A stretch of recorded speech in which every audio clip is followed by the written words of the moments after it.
করেছিলাম যে ভারত বিশ্বের সপ্তম বৃহত্তম দেশ। ভারতের চারপাশে কোন কোন দেশ রয়েছে, তার নিচে কি রয়েছে, ভারতের সীমানা জাস্ট অল্প আমরা জেনেছিলাম। ভারতের কটা রাজ্য আছে, তাই তো? আজকে আমি ভারত এবং তার সঙ্গে যে প্রতিবেশী দেশগুলো রয়েছে, সেই প্রতিবেশী দেশগুলো সম্পর্কে আমরা আলোচনা করব। ঠিক আছে? তার সাথে ভারতের যে বিভিন্ন ভাগ অর্থাৎ শ্রেণী বিভাগ করা হয়েছে ভূপ্রকৃতির বৈচিত্র্য অনুসারে, সেই ভাগটিও আমরা আজকে করব। প্রথমে আমি গতকালকার একটু ধারণা চলে যাই যে ভারত বিশ্বের সপ্তম বৃহত্তম দেশ। ভারতের একেবারে উত্তরতম বিন্দু হচ্ছে ইন্দিরা কোল। ভেরি গুড, ইন্দিরা কোল। দক্ষিণতম বিন্দু হচ্ছে ইন্দিরা পয়েন্ট। ইন্দিরা পয়েন্ট। আচ্ছা, পশ্চিমতম বিন্দু হচ্ছে গোয়ারমতি। আর পূর্বতম বিন্দু হচ্ছে কিবিথু। আর কি বলেছিলাম, ভারতের 28টা রাজ্য আর 8টি কেন্দ্রশাসিত অঞ্চল এটি রয়েছে। আর কি বলেছিলাম, ভারতের পশ্চিম দিকে রয়েছে পাকিস্তান এবং আফগানিস্তান, উত্তরে চীন, নেপাল, ভুটান, এদিকে মায়ানমার, বাংলাদেশ, শ্রীলঙ্কা, মালদ্বীপ। এগুলো প্রতিবেশী দেশ। তাহলে আমরা ভারতের রাজধানী কি আছে বলো দেখি, জানো কেউ? নিউ দিল্লি। এটা হচ্ছে ভারতের রাজধানী, নিউ দিল্লি। ভারতের রাজধানী হচ্ছে নিউ দিল্লি। তাহলে রাজধানী হচ্ছে একটা কেন্দ্রশাসিত অঞ্চল। সেই কেন্দ্রশাসিত অঞ্চল যেটা রয়েছে তার একটা অংশ হচ্ছে নিউ দিল্লি। কেন্দ্রশাসিত অঞ্চল হচ্ছে দিল্লি, দিল্লির মধ্যে একটা জেলা হচ্ছে নিউ দিল্লি। ঠিক আছে? ওই জন্য নিউ দিল্লি কথাটা বলা হয়। হ্যাঁ, দিল্লিতে প্রায় 11টার মতো জেলা আছে, আরো অন্যান্য অংশ নিয়ে ন্যাশনাল ক্যাপিটাল রিজিয়ন তৈরি করা হয়েছে। যাই হোক, তো এটা একটা হচ্ছে নিউ দিল্লি। এবার এই যে ভারতবর্ষ, তাহলে আমরা 28টা রাজ্য পড়েছি। এবার 28টা রাজ্য নামগুলো আমরা গতকাল জেনেছিলাম। এবার আমরা কি জানবো, এই যে ভারতের যে সীমানা, সেই সীমানায় যে প্রতিবেশী দেশগুলো আমরা নাম জেনেছি। এবার বলবো, এই যে এর পাশে রয়েছে আমাদের পাকিস্তান, অর্থাৎ আমাদের শত্রু দেশ, তাই তো? যারা আমাদের দেশে সবসময় ক্ষতি করে চলেছে। ভারত পাকিস্তান যে সীমারেখা, এই যে বর্ডার লাইন, এর নাম কি? Red cliff. কি নামে? এবং ভারতের সঙ্গে আফগানিস্তানের এখানে যে যোগাযোগ রয়েছে তার নাম হচ্ছে ডুরান্ড লাইন। ঠিক আছে? চীন এবং ভারতের মধ্যে যে সীমানা রেখা রয়েছে, এই অংশটা, হ্যাঁ, এই যে এই অংশটা সঙ্গে এই যে এই অঞ্চলটা, হ্যাঁ, এটার নাম হচ্ছে ম্যাকমোহন লাইন। কি নাম? McMahon line. ঠিক আছে? তাহলে এটা হচ্ছে ম্যাকমোহন লাইন।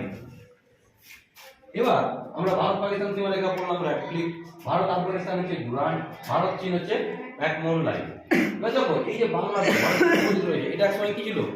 পূর্ব পাকিস্তান, এটা ছিল পশ্চিম পাকিস্তান। এই বাংলাদেশ যেটা পরবর্তীকালে হয়েছে, আর এখন তো বাংলাদেশের ডামাডোল চলছে। হ্যাঁ, তো এই লাইনটা হচ্ছে রেড ক্লিফ লাইন। ঠিক আছে? যেহেতু ভারত পাকিস্তান, তো মেইনলি এটাকে বলা হয় রেড ক্লিফ লাইন। এবার দেখো, এই যে প্রতিবেশী দেশগুলো রয়েছে, তাহলে সবথেকে বড় প্রতিবেশী দেশ কি? চীন। সবথেকে বড় প্রতিবেশী দেশ হচ্ছে চীন। ওকে, ভারতের সবথেকে বড় প্রতিবেশী দেশ চীন। তাহলে ভারতের সবথেকে বড় প্রতিবেশী দেশ হচ্ছে চীন। ঠিক আছে? আর সবথেকে ছোট প্রতিবেশী দেশ হচ্ছে এই পাশে রয়েছে মালদ্বীপ। স্যার, সবথেকে ছোট প্রতিবেশী দেশ হচ্ছে মালদ্বীপ। স্থলভাগের সবথেকে ছোট হচ্ছে ভুটান। ঠিক আছে? স্থলভাগের সবথেকে ছোট হচ্ছে ভুটান।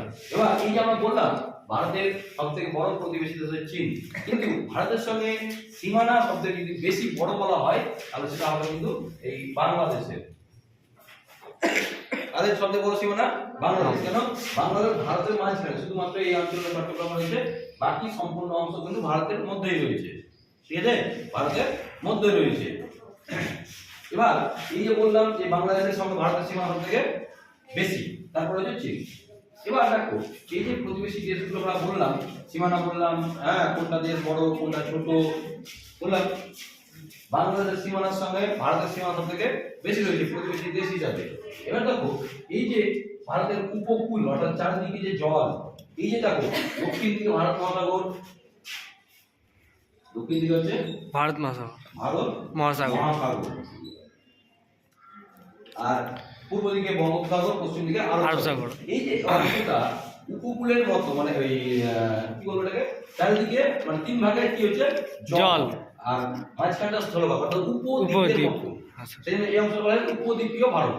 এবং এই যে ভারতের যে উপকূল, ভারতের যে পশ্চিমবঙ্গ উপকূল থেকে গুজরাট উপকূল, এর দৈর্ঘ্য হচ্ছে 7516.6 কিমি।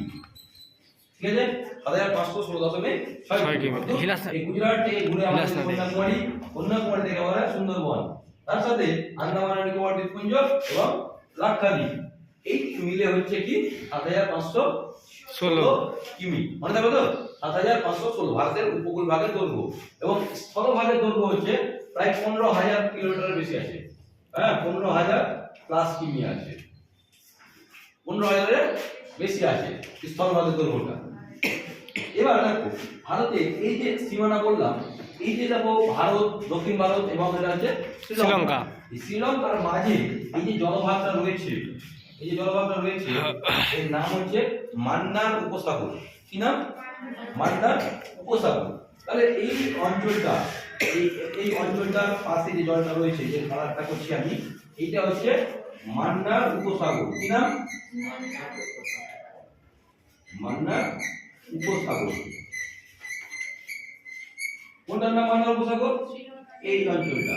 ঠিক আছে, এবং এর মাঝে এই যে অংশটা রয়েছে, যে সামনে অংশটা বেরিয়ে আসছে, এর মাঝের নাম হচ্ছে পক প্রণালী।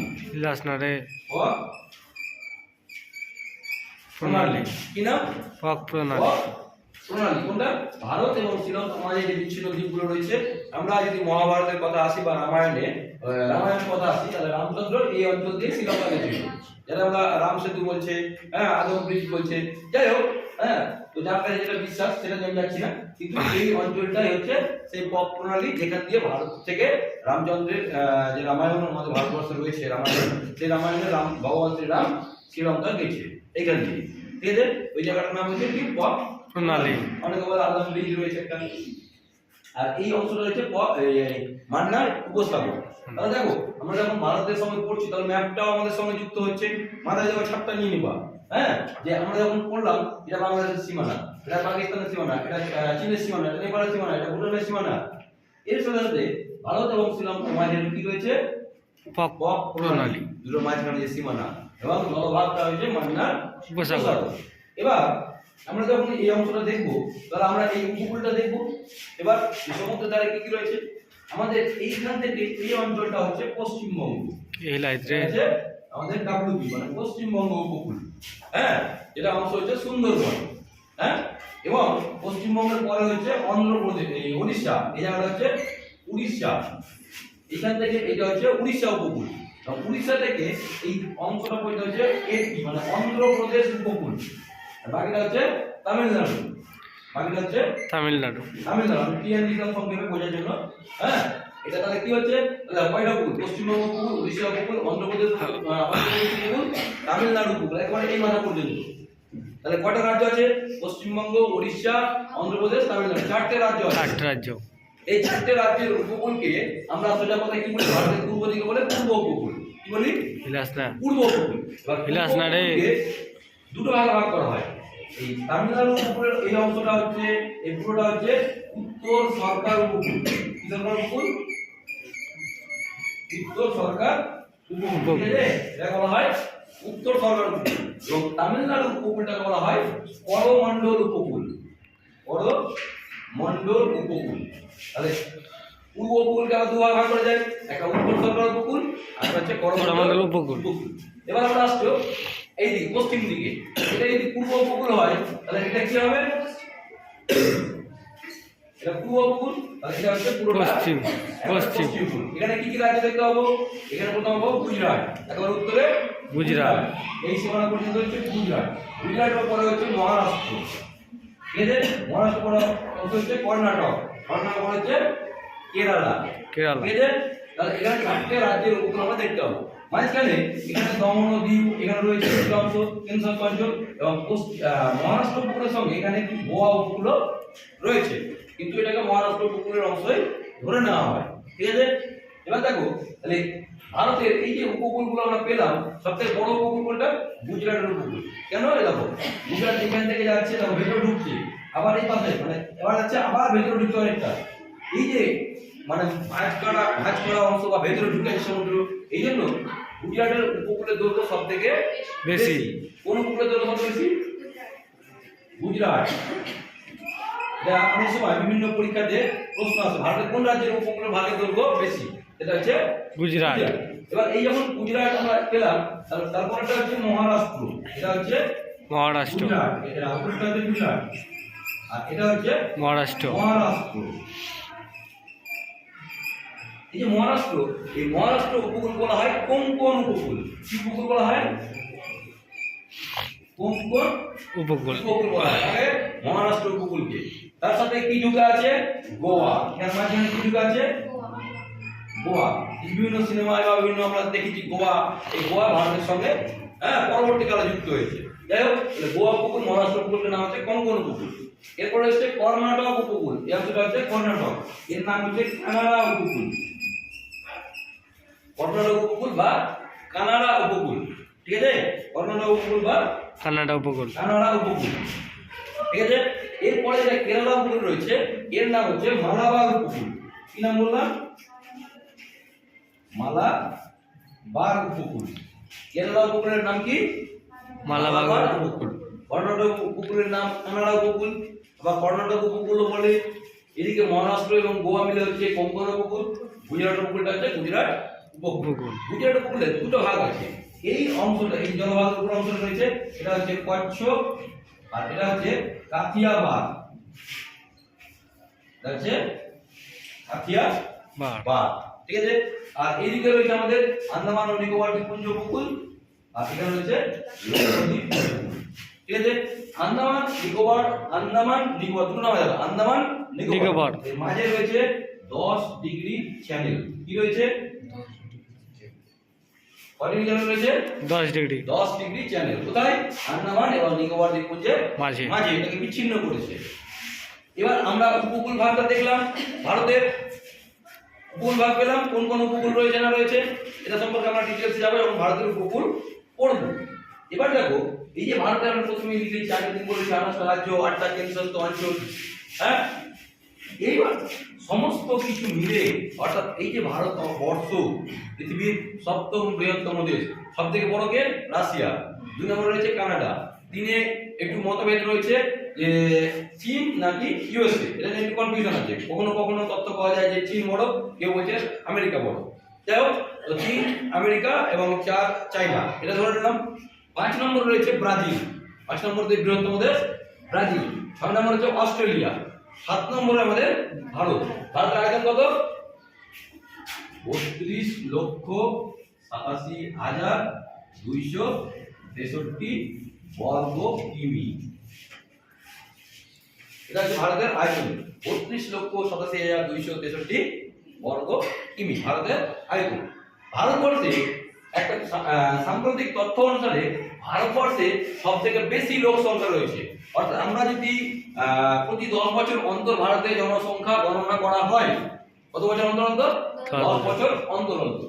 কিন্তু লাস্ট আমাদের যে তথ্যটা পেয়েছিল সেটা হচ্ছে 2011 সালে। তাহলে আজকে 2025, হিসাব অনুসারে তো 2021-এ তথ্য বেরোনোর কথা ছিল, কিন্তু যাই হোক ওই সময় কোভিড সংক্রান্ত কারণে, হ্যাঁ, এবং অন্যান্য কোনো কারণে হয়তো এটা করা হয়নি জনগণনাটা। কিন্তু সাম্প্রতিক যে ট্রেন্ড পাওয়া আছে, সেই ট্রেন্ড হিসাবে ভারতবর্ষ এখন বিশ্বের সবথেকে বেশি জনসংখ্যার দেশ, যেটা আমরা বিভিন্ন তথ্য অনুসারে দেখতে গেলে চীন বড় জনসংখ্যার দিক থেকে, কিন্তু এখন সেটা ভারত চলে এসেছে 1 নম্বরে।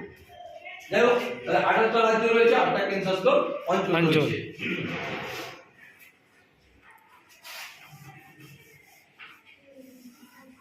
তাহলে এই যে দেশ রয়েছে ভারতবর্ষ, এই যে বিশাল বড় দেশ রয়েছে ভারতবর্ষ, এই ভারতবর্ষে যদি আমরা ভূপ্রকৃতিগত আচ্ছা এই আগে একটু অংশ বলে দিই। এই যে আমরা কাশ্মীর দেখছি বা এই যে ভারতের মানচিত্রটা আমরা দেখছি, হ্যাঁ, একটু মিটিয়ে দিই দেখতে সুবিধা হবে আমাদের। এই যে ভারতের মানচিত্রটা আমরা দেখছি, এটা কিন্তু ভারত স্বাধীনতার সময় এরকম ছিল না। ভারত এরকম ছিল না।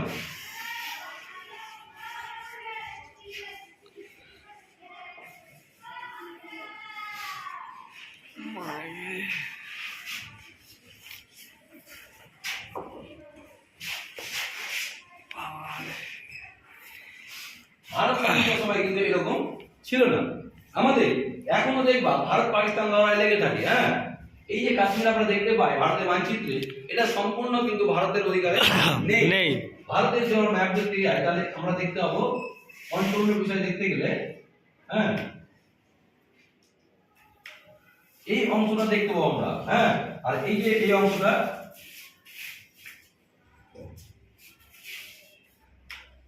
এই অংশটা কিন্তু আমরা দেখতে পাই না, আমাদের আন্ডারে কিন্তু নেই। এই অংশটা হচ্ছে পিওকে। আমরা মাঝে মধ্যে একবার খবর শোনা যায় যে পিওকেতে লড়াই হচ্ছে, বা ভারতের সঙ্গে ওই কাশ্মীরে ভারতীয় কয়েকজন সেনা মারা গেছে, মাঝে মধ্যে শুনতে পাই, বা কয়েকজন জঙ্গিকে ভারতীয় সেনা মেরেছে। এই জায়গাটা অর্থাৎ এই যে কাশ্মীর, এটা পুরোটা হচ্ছে কাশ্মীর, জম্মু কাশ্মীর ছিল। এখন এটা যেহেতু ভেঙে গেছে, যে দুটো কেন্দ্রশাসিত অঞ্চল করেছে, এটা হয়ে গেছে এইরকম, এটা হয়ে গেছে এরকম, এটা হচ্ছে জম্মু কাশ্মীর আর বাকিটা হচ্ছে লাদাখ, এটা হচ্ছে লাদাখ। তাহলে এই যে কাশ্মীরের এই যে পাশে নীল অংশটা আমি দাগ দিলাম, এই অংশটা পাকিস্তান দখল করে আছে, আবার এই অংশটা পাকিস্তান দখল করে আছে। ঠিক আছে, এটা হচ্ছে স্কারদু, গিলগিট বালতিস্তান, এই জায়গাটাকে বলা হয়। আর এটা বলছে পাকিস্তান কাশ্মীর দখল করে যেটা আছে পিওকে। এর মূল কারণ হচ্ছে ভারত যখন স্বাধীন হয় তখন ভারত এতগুলো খণ্ডে বিভক্ত ছিল, এবং ইংরেজদের কিছু মানে শয়তানি বুদ্ধি ওদের, যে ভারতকে যেন মানে ঝামেলায় ফেলতে পারি, এরা যেন নিজেরা কখনো মাথা তুলে না দাঁড়াতে পারে, হ্যাঁ, এরা নিজেদের মধ্যে লড়াই করুক। এই কারণে বিভিন্ন ধর্মগত এবং বিভিন্ন কারণে ভারতের মধ্যে একটা বিচ্ছিন্ন ভাব সৃষ্টি ছিল। পরবর্তীকালে জওহরলাল নেহরু প্রধানমন্ত্রী ছিল, এবং সর্দার বল্লভভাই প্যাটেল পুরো ভারতের যে ড্রয়িংটা ছিল বিভিন্ন রাজ্যের মধ্যে আলাদা আলাদা ভাগে ভাগ ছিল, সেটাকে একসঙ্গে নিয়ে আসে। এখানে একটা ছিল অন্ধ্রপ্রদেশ, এটাও আলাদা চেয়েছিল। হ্যাঁ, এদিকে জম্মু কাশ্মীরে তো ভাগ হয়েছে। হ্যাঁ, একটা অংশ পাকিস্তান জোর করে দখল করে নিয়েছে। কবে দখল করেছে? 1948 সালে। এখানকার রাজা ছিল হরি সিং। ভারতবর্ষ বিভিন্ন রাজাদের ভাগ ছিল, তো সেই সমস্ত রাজাগুলো ভারতে সই করে, ভারত মুক্তির একটা চুক্তি সই করে। হরি সিংও ভারতের সঙ্গে চুক্তি সই করে, কিন্তু এখানে পাকিস্তান তাদের সেনা জোর করে পাঠিয়ে ওই জায়গাটা দখল করে নেয়। এবার ওই সময় যেহেতু ভারত নিজেই স্বাধীন হয়েছে, হ্যাঁ, এবং ভারত কোন দেশের সঙ্গে মানে লড়াই করতে চেয়েছিল, কিন্তু বিভিন্ন যে চাপ আর পারিপার্শ্বিক অবস্থা, সেই কারণে এই জায়গাটা আর দখল করে হয়ে ওঠা সম্ভব হয়। কিন্তু এখানে আবার লাহোর ছিল, সেই লাহোরটা কিন্তু ভারত দখল করে নিয়েছিল, কিন্তু আবার ছাড়তে বাধ্য হয়েছে বিভিন্ন দেশের চাপে। 1948 সাল থেকে এই ভারতের সঙ্গে এই যে লড়াই, এটা কিন্তু চলছে পাকিস্তানের সঙ্গে। এবং এই জায়গাটার নাম হচ্ছে এলওসি। তোমরা একটা সিনেমার নাম শুনবা এলওসি কার্গিল। তো এই সীমানাটার নাম হচ্ছে এলওসি। এবং একই রকম ভাবে এইদিকে একটা অংশ 1962 সালে হবে। 1962 সালে কে দখল করেছে? চীন, যার নাম হচ্ছে আকসাই চীন। কি নাম? আকসাই চীন। এই জায়গাটা চীন জোর করে দখল করেছে। 1965 সালে ভারত চীন যুদ্ধ হয়েছিল একবার। তো ভারত যে কারণেই হোক, হ্যাঁ, সেই সময় ভারতের শক্তি সামর্থ্য ছিল না, বা বিভিন্ন দেশের সঙ্গে যে সম্পর্ক, সেই সম্পর্কের ভারতের বিফলতা বলতেই পারি আমরা, হ্যাঁ, ব্যর্থতা, যে এই সময় চীন এই জায়গাটা দখল করে নেয়। এবং এখনো এই যে সীমানা রয়েছে, সেই সীমানা কিছুদিন আগে, বছর কয়েক আগে 2020 সালে এরকম একটা ঝামেলা হয়েছিল গালওয়ান ভ্যালিতে। হ্যাঁ, তখন থেকে এই তার আগে থেকে নামটা হচ্ছে LAC, line of actual control. তাহলে ভারত চীন যে আকসাই চীনের সঙ্গে সীমানা রেখা, সেটা হচ্ছে এলএসি। ঠিক আছে, LAC, line of actual control, এটা চীন দখল করে নিয়েছে ভারত থেকে। এই মাঝের যে অংশটা, সেটা এখন ভারতের আন্ডারে রয়েছে। এবং এই জায়গাটাতেই রয়েছে এই গালওয়ান ভ্যালি, যেখানে 2020 সালে ভারত এবং চীনের একটা যুদ্ধ হয়। হ্যাঁ, এবং সেখানে ভারতীয় 20 জন সেনা ভারতের জায়গা বা ভারতকে রক্ষা করতে গিয়ে তাদের সর্বোচ্চ জীবন বলিদান দেয়। হ্যাঁ, তো যাই হোক, ভারতীয় সেনারা আছে বলে আমরা ভেতরে সুস্থ আছি। তো ভারতীয় সেনার যে পরাক্রম বা লড়াই, এটা তো আছে। ঠিক একই রকম ভাবে এই অঞ্চলটা হচ্ছে অরুণাচল প্রদেশ।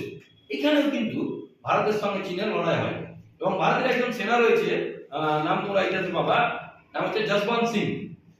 ঠিক আছে, তো ও একাই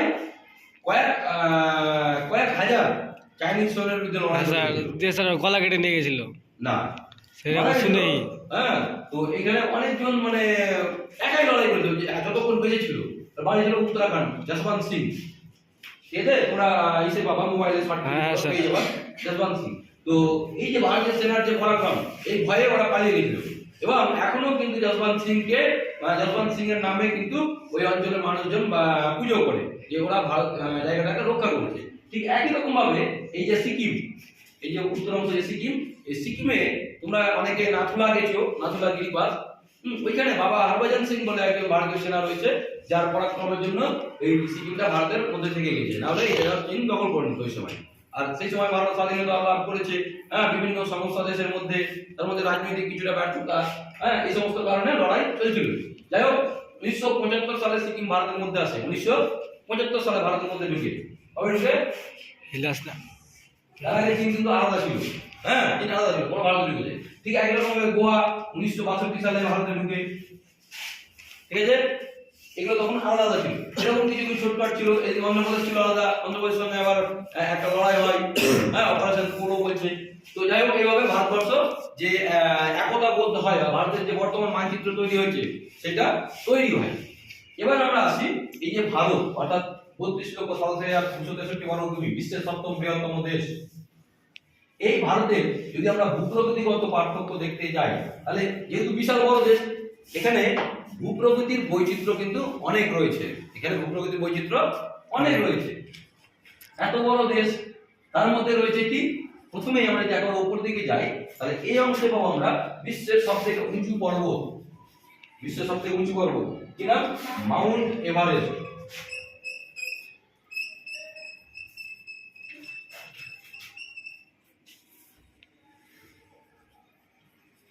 এর অংশ রয়েছে বিশ্বের সবথেকে উঁচু পর্বত, হ্যাঁ, নাম হচ্ছে মাউন্ট এভারেস্ট। কি নাম? Mount Everest. Mount Everest. এবং এই এভারেস্টটা ভারতের মধ্যে কিন্তু এটা রয়েছে নেপালে। চীন বর্ডার তিব্বত, সেখানে রয়েছে মাউন্ট এভারেস্ট, পৃথিবীর সবথেকে উচ্চতম শৃঙ্গ, যার উচ্চতা হচ্ছে 8848.86 বর্তমান মাপ বলছে। ঠিক আছে, যেহেতু এটা ভূমধ্য পর্বত, আর ভূমধ্য পর্বত কি হয়, চাপ পড়লে আরো হাইট বাড়ে। তো এটা 848 করতাম, এখন এটা 848.86 মিটার, 8848.86 মিটার। তাহলে এই যে ভারতের জম্মু কাশ্মীর থেকে একেবারে অরুণাচল প্রদেশের নামচা বরোয়া, এখানে জায়গা রয়েছে নামচা বরোয়া পর্যন্ত, আর এদিকে সবথেকে উচ্চতম হচ্ছে নাঙ্গা পর্বত। একদিকে নাঙ্গা পর্বত আর এদিকে নামচা বরোয়া পর্বত শৃঙ্গ। এই দুটো শৃঙ্গ পর্যন্ত প্রায় 2500 কিমি, কত? 2500 কিমি যে এলাকা, সেটা হচ্ছে হিমালয় পর্বত। এই হিমালয় পর্বতের উপরে আবার আরেকটা পর্বত শৃঙ্গ রয়েছে, পর্বত রয়েছে, নাম হচ্ছে কারাকোরাম। এই অংশ রয়েছে কি? কারাকোরাম। যখন আমরা এটা সম্পর্কে ডিটেইলসে যাব, তখন কিন্তু আমরা এটা সম্পর্কে আরো পড়ব। এই কারাকোরাম পর্বতের সর্বোচ্চ শৃঙ্গ হচ্ছে K2, যার উচ্চতা হচ্ছে 8611 মিটার, এবং এটাই হচ্ছে ভারতের সর্বোচ্চ শৃঙ্গ। K2 ভারতের সর্বোচ্চ শৃঙ্গ। ঠিক আছে, আর এর আরেকটা নাম হচ্ছে মাউন্ট গডউইন অস্টিন। ঠিক যেমন এটা মাউন্ট এভারেস্ট, নেপালের নাম হচ্ছে সাগরমাথা, হ্যাঁ, চীনে বলে চমুলুংমা। ঠিক আছে, তারও আগের নাম ছিল পিক 15, হ্যাঁ, পিক 15 নাম ছিল ওটা। এটা হচ্ছে K2 বা মাউন্ট গডউইন অস্টিন। তাহলে একেবারে উত্তর দিক বরাবর কি, যে ভারতের পার্বত্য অঞ্চল, হিমালয় পার্বত্য অঞ্চল সবচেয়ে বড়, সেই নাম হচ্ছে হিমালয় পর্বত অঞ্চল। কারাকোরামটাকেও হিমালয় পর্বত অঞ্চলের অংশ ধরে নেওয়া হয়। আমরা যদি এই অঞ্চলটা ধরি, নেক্সট পাবো এই যে অংশটা রয়েছে, এই যে এই অংশটা, হ্যাঁ, এই পুরো অংশটা হচ্ছে উত্তর পূর্বের পাহাড়ি অঞ্চল ও মেঘালয় মালভূমি। আমরা যখন ভাগ করি, তখন পূর্ব কি হিমালয় পার্বত্য অঞ্চল ও উত্তর পূর্বের পাহাড়ি অঞ্চল ও মেঘালয় মালভূমি। তাহলে এখানে রয়েছে নাগাল্যান্ড, মণিপুর, মিজোরাম, হ্যাঁ, ত্রিপুরা, মেঘালয়, এটা মেঘালয় মালভূমি, যেটা ছোটনাগপুর মালভূমির একটা ব্যবচ্ছিন্ন অংশ। এটা যখন পড়বো তখন আমরা এখানে জেনে নিব এটা। ঠিক আছে, তাহলে ভাগ গেল আমাদের কি, উত্তর পূর্বের পাহাড়ি অঞ্চল ও মেঘালয় মালভূমি। দেখো, আমি একটু ভাগটা লিখে দিই এখানে, হ্যাঁ। তাহলে এক নম্বর হচ্ছে উত্তরের পার্বত্য অঞ্চল,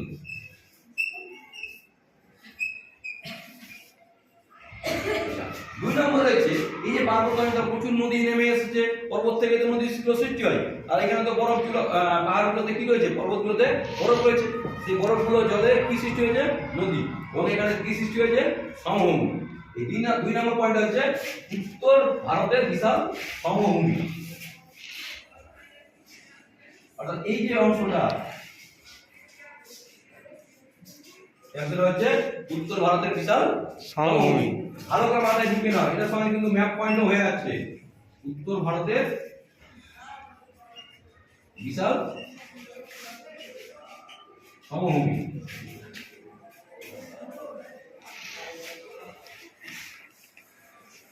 Oh my God!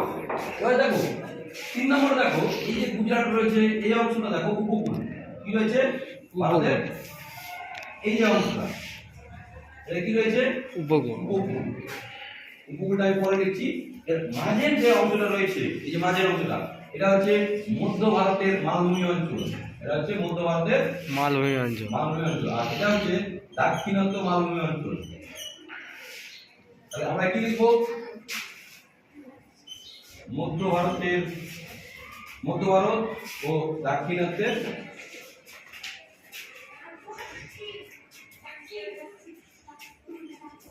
মালভূমি, মধ্য ভারত ও দাক্ষিণাত্যের মালভূমি।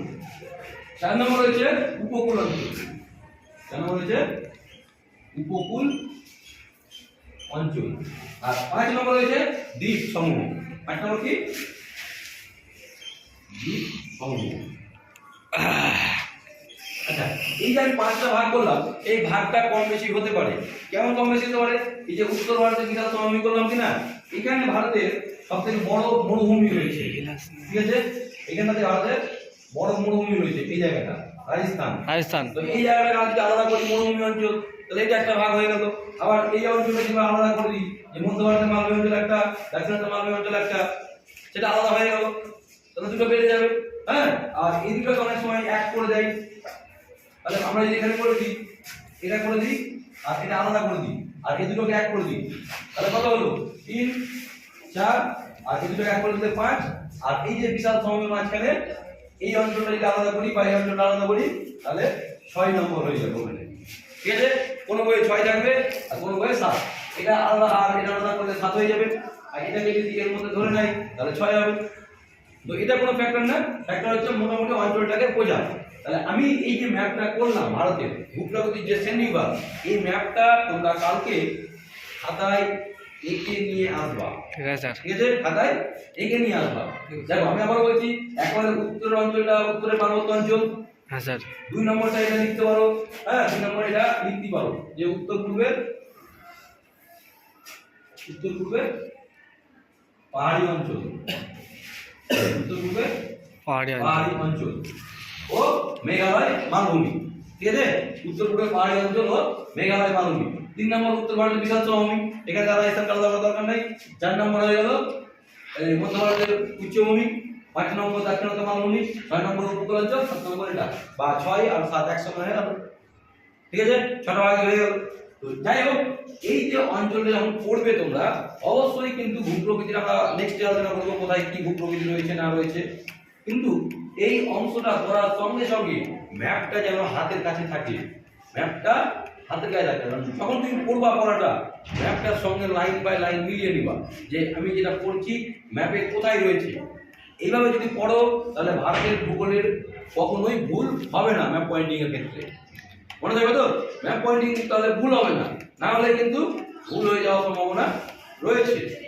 আর এই যে তুমি এভাবে কত ভাগ করে পড়বা যখন, তখন তুমি তার সঙ্গে যদি ম্যাপটাকে ডিটেলসে যাও, কখনোই মাথায় ঢুকবে না, সরি মাথায় কখনো বেরোবে না, জিনিসটা মাথায় ঢুকে থেকে যাবে। হ্যাঁ, আমি পড়ছি ভারতের হিমালয় পর্বত অঞ্চল, হিমালয় পর্বত অঞ্চলের কোথায়, ভারতের মানচিত্রটা বের করলাম, এই অংশটা হিমালয় পর্বত অঞ্চল। তাহলে তুমি যখন বইতে পড়ছো, তার সঙ্গে সঙ্গে ম্যাপটাও কিন্তু চলে যাচ্ছে, তোমার মাথায় ঢুকে যাচ্ছে। তাহলে পড়ার সঙ্গে সঙ্গে ম্যাপটাকে তোমাকে ফলো করতে হবে, তবেই কিন্তু এই ভুলটা হওয়ার সম্ভাবনা থাকবে না। যেটা অনেক বলছে স্যার আমাদের ঢুকছে না, কখনো ভুলে যাচ্ছে স্যার, তাহলে তুমি যদি এটা পড়েছো, তুমি উত্তর ভারতের, হ্যাঁ উত্তর ভারত অঞ্চলের ভূপ্রকৃতি তুমি পড়েছো, মুখস্থ করেছো, যারা ক্লাস 10 কয়েকদিন আগে এসেছিল, ওই স্যার এটা পড়েছি কিন্তু মাথায় ঢুকছে না, কোন জায়গায় কি রয়েছে। তাহলে তুমি পড়াটা পড়েছো কিন্তু ম্যাপটাকে মাথায় ঢুকাওনি, মানচিত্রটাকে ঢোকাওনি, তাহলে ভারতের কোন জায়গায় যে রয়েছে উত্তরের পার্বত্য অঞ্চল? কোথায় রয়েছে? এই জায়গায় রয়েছে। হ্যাঁ উত্তর পার্বত্য অঞ্চল যে জায়গায় রয়েছে। তাহলে তুমি যদি ম্যাপটা পড়তা তার সঙ্গে ম্যাপটাও দেখতা, বইয়ের লেখাগুলো পড়লা, ম্যাপটাকে দেখলা না, তাহলে তো ডিসব্যালেন্স হয়ে যাচ্ছে না। তারপরে নিচে অংশ রয়েছে উত্তর ভারতের বিশাল সমভূমি, উত্তর ভারতের বিশাল সমভূমি, মধ্য ভারতের উচ্চভূমি, দাক্ষিণাত্য মালভূমি, ভারতের পশ্চিম উপকূল, এই পূর্ব উপকূল, পশ্চিম উপকূল এবং দুই দ্বীপ অঞ্চল লাক্ষাদ্বীপ। হয়ে গেল।